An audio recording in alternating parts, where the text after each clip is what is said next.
Hey guys, Dude Long Couch here. Welcome back to Mass Effect.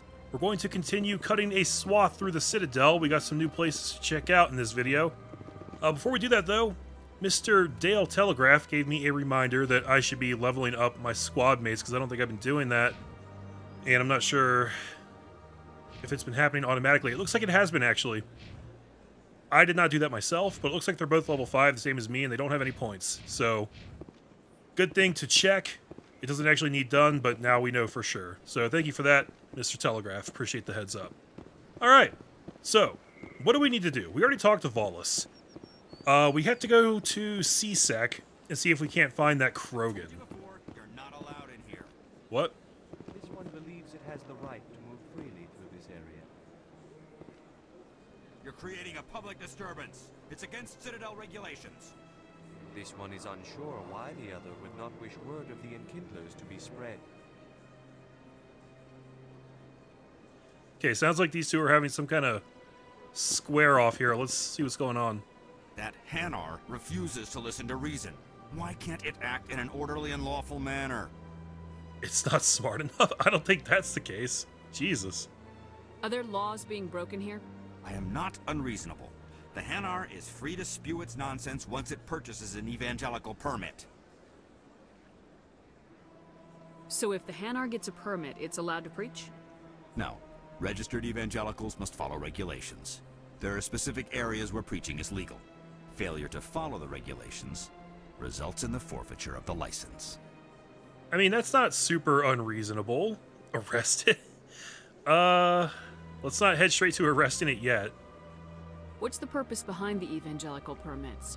Forcing religious evangelicals to register for a permit weeds out undesirables. Whoa. It keeps the area safe. The Citadel is too important to become a battleground for a religious war. Okay, not a huge fan of your terminology there, but I think I understand the spirit of the law, so, let's see what we can do here. If you'd like, I could talk to the Hanar for you. I have argued with the stubborn jelly all afternoon. You are certainly welcome to try. We just got an update to our area map. I wonder what that's about. Why would that happen? Whatever. We'll worry about that later, I guess. Do you desire to learn of the enkindlers? Nope. Or has the Honorable C-Sec officer enlisted assistance? Let's see. This isn't the way. You're breaking the law. I'm not sure what I want to pick here, guys. These could all be valid conversation starters. He is breaking the law. The C-Sec officer is just doing his job. You're causing trouble. This one is too humble to suggest that the C-Sec officer is personally biased. This one only wishes to spread the truth to any who will listen. There is no intent to cause trouble. Could I buy your permit? Is that what the fucking thing was that I bought from the store? I mean, that's the only thing I can pick. Why can't I pick these other ones? Okay. What if I purchase the evangelical permit for you? Finances are only a partial limitation. This one does not believe that one should pay in order to speak the truth. However, this one also does not possess the 150 credits necessary to purchase the permit. Okay, so he's actually starting to piss me off a little bit now. He's just kind of... I guess maybe I have a little personal bias too because I'm not religious in the slightest, but you're just assuming it's the truth and you're assuming people want to hear it. You don't want to follow the legal channels. You're begging for money so you can buy this shit. You know what? I don't feel good about this. I knew it. You're not just evangelizing, you're panhandling. This one desires no charity. It only desires to spread the truth of the enkindlers. That's the only choice I have, though. I don't understand why these are blacked out. Maybe I would need points in my charm skill in order to say those. But that's why I put points into intimidate. I should be able to intimidate this guy into fucking off, but I can't. What if I purchase the evangelical permit for... However, this one also does not possess the 150 credits. This should cover you. This is a most appreciated action. You are not of the Hanar, but you wish to help spread the truth of the enkindlers. This one will not cause any further trouble for the C-Sec officer. This one offers its thanks. Okay, well, That seemed like a useless use of 150 credits there, because I didn't even get any points for it. I was like, well, I'll at least get some Paragon points for this, right? And I didn't even get those. I see the Hanar is left. Thank you. Somebody needed to set that thing straight, and it obviously wasn't going to be you. You have already demonstrated your ability. I acknowledge it, and I will learn from your example. Here, for your assistance in this matter. Now, if you'll excuse me, I should report to my superiors. Okay, well, I got some Medigel and some XP. That's cool, I guess. I don't know, I don't feel good about that. I didn't really have a chance to be a renegade there. Oh well, it's over, it's done with. Go ahead and scan that guy. And let's see. We're heading off this way now. Got to keep my eye out for more of this, the keepers, too. I was about to call them the scanners, but that's not correct. The keepers. Let's actually see if there's any up in here that I can grab while I'm in this general area. It's difficult trying to keep mental notes of all the ones that you found because they're just kind of spread out in so many different places. Let's see, let's see. Let's just run up here and grab some of these. There's got to be like at least one up here, right? I know we've been through these areas before, guys, but it was about a week ago from my perspective, so... Not going to talk to Executor Palin again. Don't really see the need to. Oh yeah, there's one hidden all the way back here, isn't there? I do remember that. Yep. Got him. Bit out of the way, but it had to be done. And then I'm pretty sure there's going to be one back in this other direction, too. Roadie running. So much fun. I just got a codex entry and I don't know why. What'd I get that for? I must have clicked on something while I was trying to roadie run. I can't believe I landed a job here. This place is fantastic. Weird. Let's see what we got.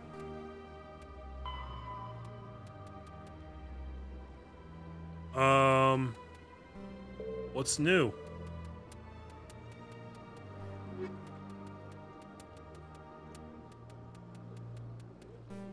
Okay. I must have... Was it this? Was it the first thing I landed on and that's why I didn't notice? These diplomatic talks occurred in the wake of the Krogan rebellions as a response to the destruction of the conflict and an attempt to distance the Council from the brutal Krogan warfare. These are Citadel conventions. The conventions regulate the use of weapons of mass destruction. A WMD causes environmental alteration to a world. A bomb that produces a large crater is not considered a WMD. A bomb that causes a nuclear winter is. Jesus. Use of WMD is forbidden on garden worlds like Earth, with ecospheres that can readily support a population. If a habitable world is destroyed, it will not be replaced for millions of years. The conventions do not forbid the use of WMD on hostile worlds or in sealed space station environments. Many militaries continue to develop and maintain stockpiles. The conventions graded weapons of mass destruction into tiers of concern. Tier 1 is the greatest threat to galactic peace. Tier 1, large kinetic impactors such as asteroid drops or deorbiting space stations. Effectively free and available in any system in the form of debris left over from planetary accretion, kinetic impactors are the weapon of choice for terrorists and third galaxy nations. That is kind of a terrifying thought. Tier 2, uncontrolled self-replicating weapons such as nanotechnology, viral or bacteriological organisms, von Neumann devices, and destructive computer viruses. These weapons can lie dormant for millennia, waiting for a careless visitor to carry them on to another world. Tier 3, large energy burst weapons such as nuclear or antimatter warheads. Tier 4, alien species deliberately introduced to crowd out native forms necessary for the health of an ecosystem. Ecological tampering can take years to bear fruit, making it difficult to prove. Interesting. I'm still so impressed that they just thought ahead to, like, actually write all this stuff out in this game.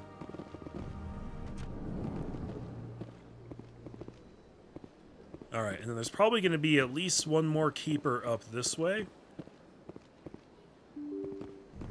Once we come up and nab the guy chilling up here, we'll probably have... Sure is peaceful here.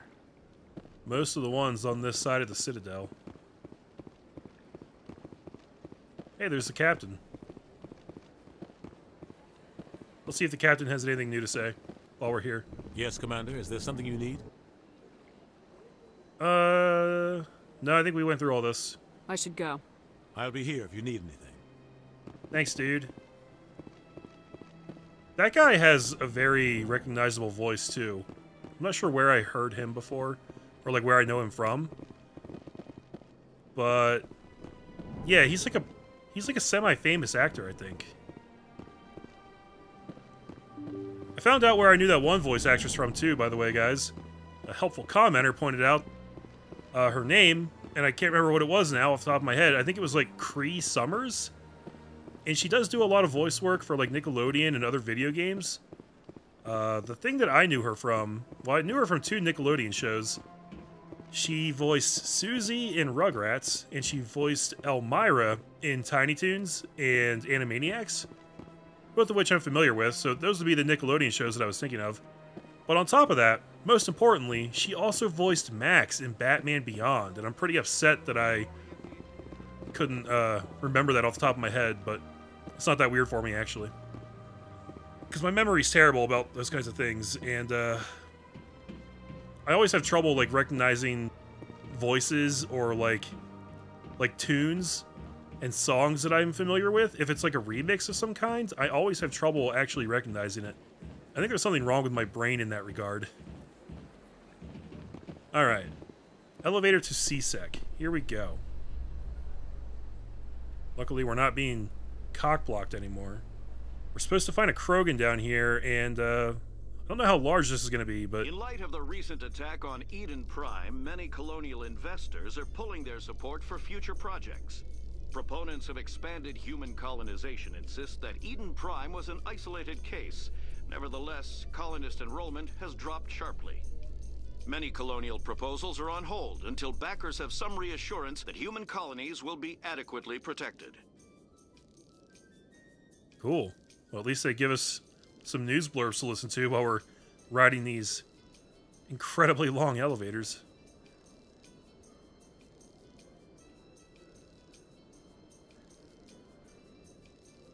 Yay, we have arrived. What's up, CSEC? What's up, my people? Would you all be hiding any keepers down here? I'm not gonna mess with them. I just need to go click on them. They won't be disturbed in the slightest, I promise you. What's going on down here? Requisition officer. One sec, looking you up. Huh?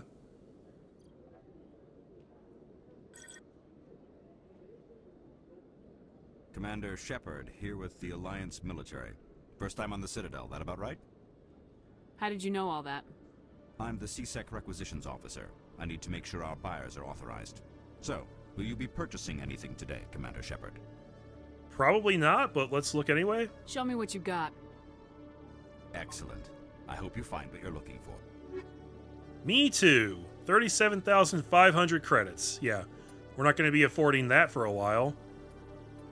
Same with most of this crap. Why is everything so expensive? Aldrin Labs license. It's a license for the Normandy Quartermaster. Huh. Well, I guess we should probably get that while we're here. They keep, like, nickel and diming me on these stupid licenses and Hanar side quests. I mean, that only happened, like, once, but the point is, I can't even save money to buy this expensive stuff, because you get money so slowly. I guess the rate will pick up a little later, maybe? Once we actually get out into, like, actual, you know, worlds with enemies and stuff, and we can find loot. As of right now, it's all happening in the Citadel, so not a lot of choices, not a lot of options for looting. Okay, this place is going to be big, isn't it? Hey, that guy has an actual name. I noticed that. Wrex. This is the Krogan, isn't it? Witnesses saw you making threats in Fist's bar. Stay away from him. I don't take orders from you. This is your only warning, Wrex. You should warn Fist. I will kill him. Oh. You want me to arrest you? I want you to try.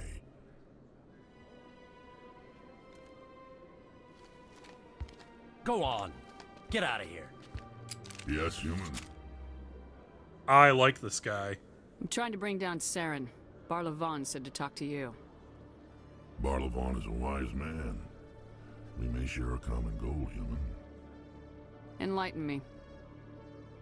I've been hired to kill the owner of Cora's Den, a man named Fist. He did something very foolish. He betrayed the Shadow Broker. A Quarian showed up here on the Citadel. She was on the run. She wanted to trade information for a safe place to hide, so she went to Fist. He promised to arrange a meeting between her and the Shadow Broker. Instead, he contacted Saren. What does Saren have to do with this? Well, the Quarian has something that connects Saren to the Geth. He paid Fist a small fortune for her. If we get our hands on that evidence, we can prove that Saren's a traitor. And the Council will have to listen to us. Where's the Quarian now? Last I heard, Fist still had her. Probably somewhere inside his club. You help me kill Fist, she's all yours. Yeah, we're gonna do that. I want to know more about your employer. Can't tell you much. All I got was a coded message with the details of the job. Standard procedure. What about Garrus, that Turian? He wants to take Saren down too. He might come in handy. He was here just before you showed up. Said he was going to follow up a lead on his investigation. Wanted to speak to the doctor at the med clinic. Move out. Oh, we've got Urdnot Wrex, and I gotta tell you guys, I don't know much about this guy, but I already really like him a lot. Okay, so I haven't had much opportunity to really look at this screen and absorb it, but looks like these different squad members have ratings in biotic, tech, and combat strength. Ashley sucks. Kaiden's good at biotics and tech, and Urdnot's good at biotic and combat. So just solely based on stats, I'm really going to need Wrex and Kaiden, and Ashley can just, I don't know, go back to the ship, I guess. That is awesome! Oh, yeah! This guy has a cool attitude, and he's got a really awesome, gnarly-looking scar on his face. I love Wrex. Okay, he's going to help me. We're going to go kill Fist and then get the evidence we need against Saren, and then we're going to... Well, first we're going to go get Garrus, actually. And also, we're going to run around C-Sec and see what else we can do. Oh, here's a guy named Jalid. Well, no, not exactly. But he wants to meet with me. I think he's going to kill me. And why do you think that? I can't really get into the details. But Shorban will kill me if I leave here unprotected. I can't help you. Not unless you give me something more to go on. I can't. I'm sorry. Then I've got other work to do. But nothing. Don't bother me unless you're willing to give me details. Okay, sounds like maybe this guy needs some help. I think he was talking about a guy named Shorban, which... Was that the name of the guy who hired us to scan all the keepers? I could be wrong about that. Not sure. Let's see if we can talk to him. Hey there. Oh, you're not C-Sec, are you? Did you want something? What were you trying to explain to the officer before? My colleague is trying to kill me, and I thought we were friends. How do you know he wants you dead? He's changed. He won't talk to me at work anymore, and he started following me. Yesterday, he followed me all the way home, just waiting for a chance. I don't care what anyone thinks. He wants me gone. I know it. Is there something I can do? Talk to your friend, maybe? Would you? That's all I want. Someone to talk to him. Tell him to leave me alone. He thinks he can just push me around, but you'll show him, won't you? Just tell me where he is and I'll go find him. Oh, right. Well, he wanted to meet with me down in the wards near the markets. He said he just wanted to talk, but I know better. His name's Shorban. He's a Solarian. You shouldn't have any trouble. He's just a scientist. Shorban? That's the guy who asked us to scan the keepers. Thought so. The keepers? Well, even more reason to go after him. That's against regulations. Yeah, I see. I better look into this right away. Find out what he's up to. Anything's possible with Shorban these days. Well, good luck. We'll just conveniently leave out the fact that we're actually helping him with that quest. That's not important right now. Cool. So we gotta go find that guy too. Hello, Commander. What's up, officer?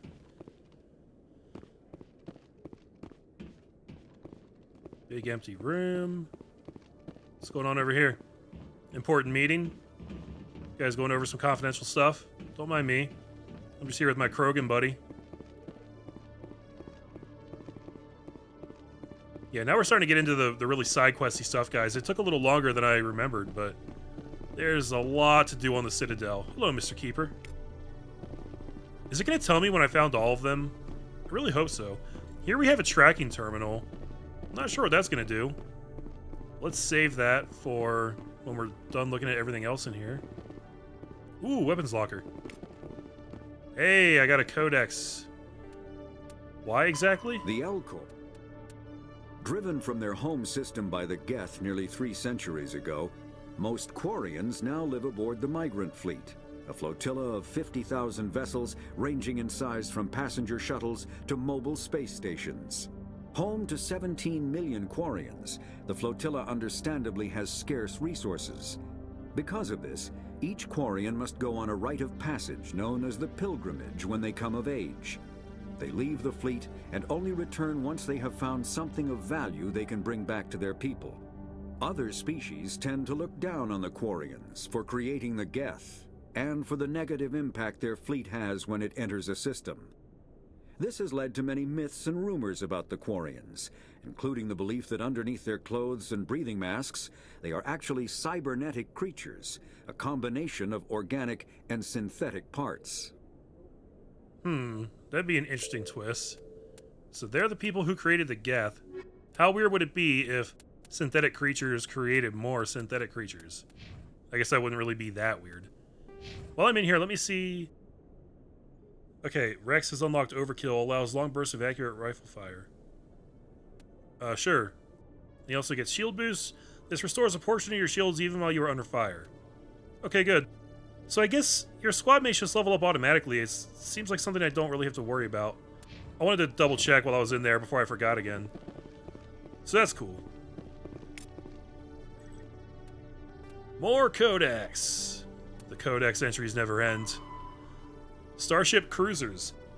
Cruiserweight starships are the standard combat unit encountered away from large naval bases, the poor, bloody infantry of most fleets. Nimble scouting frigates have neither the punch nor the stamina to stand up to serious combat, and the mighty dreadnoughts are a strategic resource, carefully hoarded and committed to the most critical battles. Cruisers perform routine independent show-the-flag patrols in settled systems and lead flotillas of frigates in small engagements, such as pirate suppression campaigns. In major fleet engagements, cruiser squadrons support the dreadnought battle line by screening their flanks against enemies attempting to maneuver for a main gun bow shot from their vulnerable broadsides. Alliance cruisers are named after cities of Earth. Neat. Wait, was that the only one? Oh, nope, I didn't want to hit exit. No, sir. We have another entry in here somewhere. Combat hard. All modern infantry weapons, from pistols to assault rifles, use micro-scaled mass accelerator technology. Projectiles consist of tiny metal slugs suspended within a mass-reducing field, accelerated by magnetic force to speeds that inflict kinetic damage. The ammo magazine is a simple block of metal.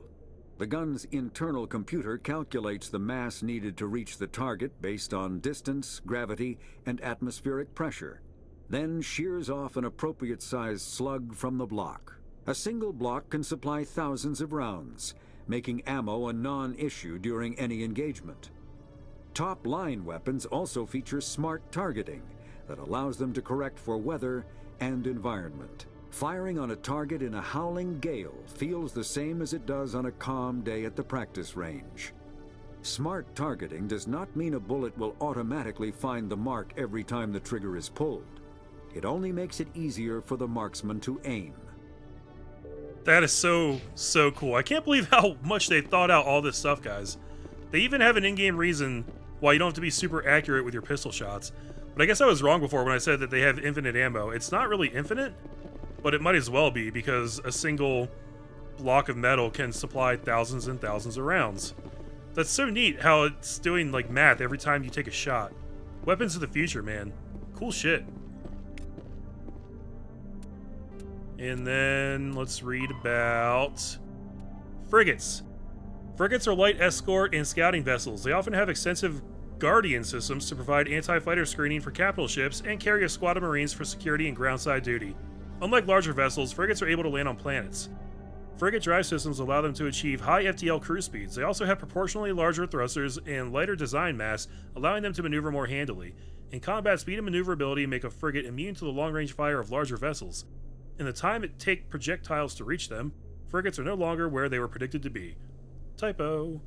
In fleet combat, frigates are organized into wolfpack flotillas of 4 to 6. Wolfpacks speed through enemy formations, hunting enemy vessels whose kinetic barriers have been taken down by fighter-launched disruptor torpedoes. The Wolfpack circle strafe vulnerable targets using their superior speed and maneuverability to evade return fire. Alliance frigates are named for great battles in human history. I like how they all have different naming conventions. A lot of this ship info is just kind of going over my head, but it's still cool to read about it once, you know?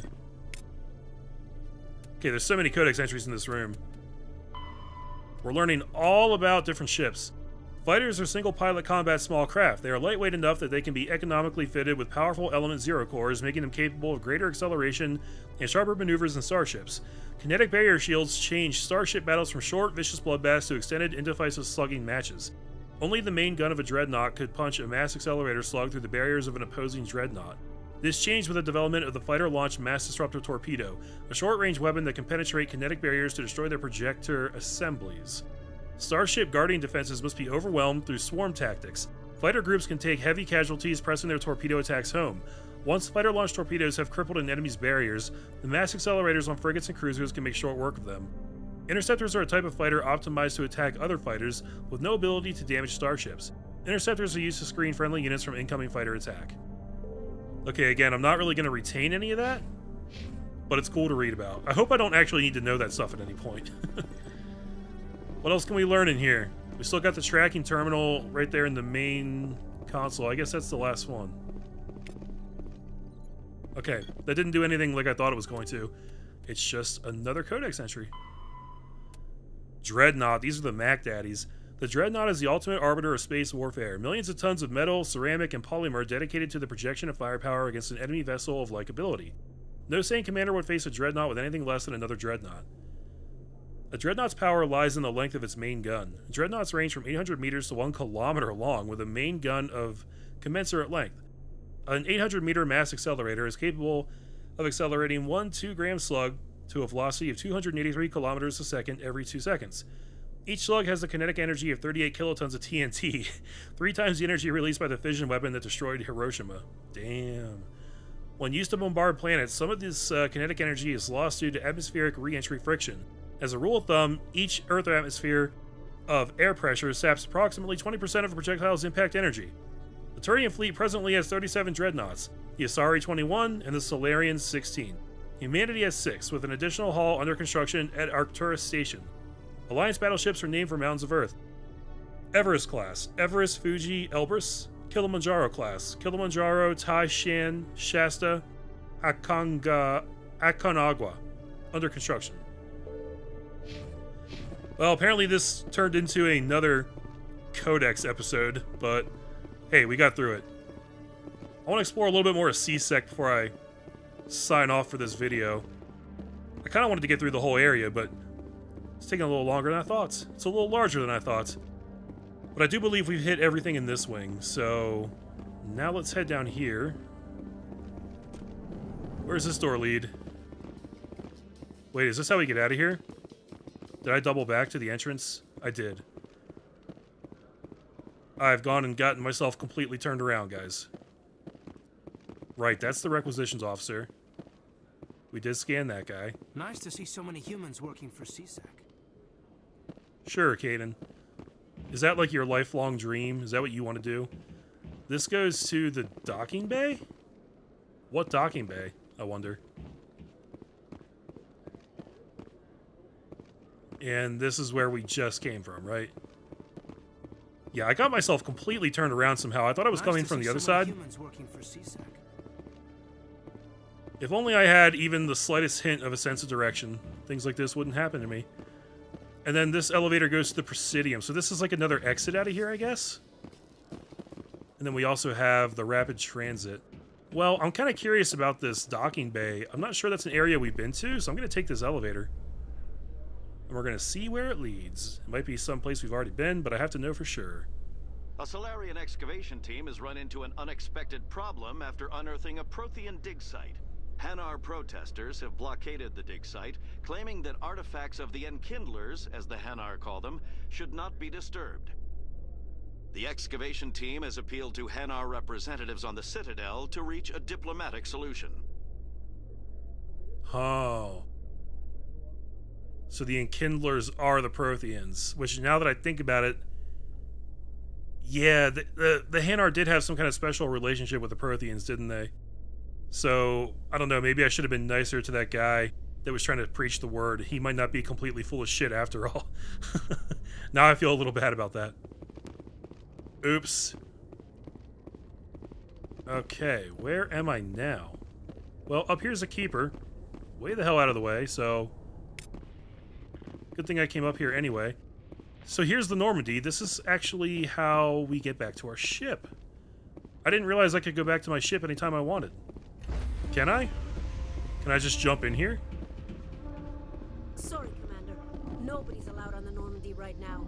Doing some routine maintenance. Alright, never mind about that. We are allowed to come up here and look at the outside of the ship, but we're not allowed to actually do anything on the ship. Okay. Well, it wasn't a complete waste, because like I said, we had to scan that keeper anyway. Kind of obnoxious that they make us take such a long elevator ride. Binary Helix has settled out of court with a Krogan group that had accused the Genetics Corporation of fraud. The Krogan group had contracted Binary Helix to perform studies with a long-range goal of curing their genetic sterilization. The group later sued for a return of investment money when the study produced no viable results. Man, that sucks. Hey, Wrex, how do you feel about the whole genophage situation? Is there anything I can do to help you out with that? Is that something that you're concerned about? Or do you just kind of, you know, take the standpoint that it is what it is? I don't know the situation from Krogan to Krogan. Okay. Well, I think that we are done in CSEC, guys. So let's hit this rapid transit terminal. And can we go straight to the wards? We haven't actually been here yet. Oh, but it looks like it's going to let us go anyway. Okay, well, we can save a little bit of time. You've arrived at Cora's Den, a gentleman's club in the wards. Ooh, wow. Cora's Den is located on the other side of the bridge. Okay, well, I don't even know where we are, like, in relation to the other Citadel areas, but we're here at Cora's Den, and it seems like it's some kind of interspecies strip club. It sounds like from the description that we got. Interspecies erotica, fucko. So, yeah, the next video is probably going to be rated M for mature. Only watch it if you're cool with that, I guess. And, that's what we'll do next time. Alright, thanks for watching, guys. I'll see you in the next episode of Mass Effect. Take care.